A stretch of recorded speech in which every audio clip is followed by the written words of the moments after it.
My name is Alfred Meyer. I'm with Physicians for Social Responsibility. I'm on the national board of the organization. I'm also president of the New York chapter. And it's a real pleasure to be here today. We have what I think will be a very interesting program for you. I just want to give a few introductory remarks, noting first of all what an absolutely beautiful community this is and what a gorgeous day it is.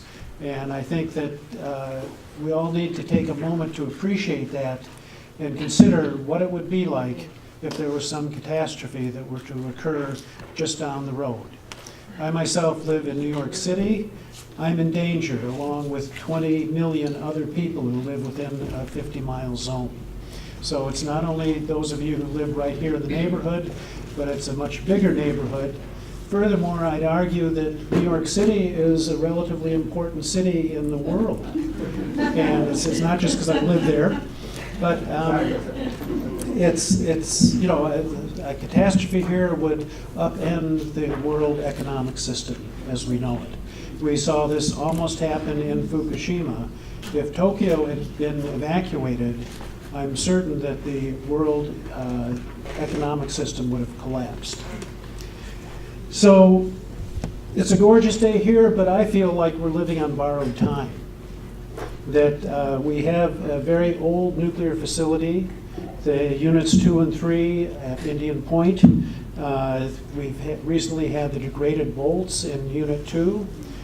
We have not seen a root cause analysis of what caused that, and therefore we're not certain how Unit 3 is doing, but it's still running. We've had tritium leaks. There's thermal pollution and impacts on the beautiful Hudson River. The Nuclear Regulatory Commission has also identified Indian Point, Unit 2, as the nuclear reactor most likely to suffer an earthquake in the United States. So that's right here in this neighborhood. And as you'll hear in more detail in a few minutes, there is no effective evacuation plan. We're sitting ducks, and that doesn't matter if you live here, if you live in New York City, if you live on Long Island, if you live in New Jersey. All these places, we're 20 million people at risk. And as I said, New York's a major city. Now, Physicians for Social Responsibility, from a public health standpoint, believes that we have to prevent what we can't cure. And there is no medical response to a catastrophe at a nuclear power plant. So we need to act now.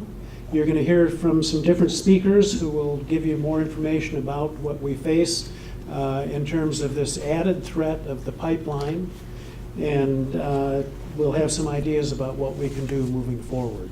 So I want to thank all of you for coming here.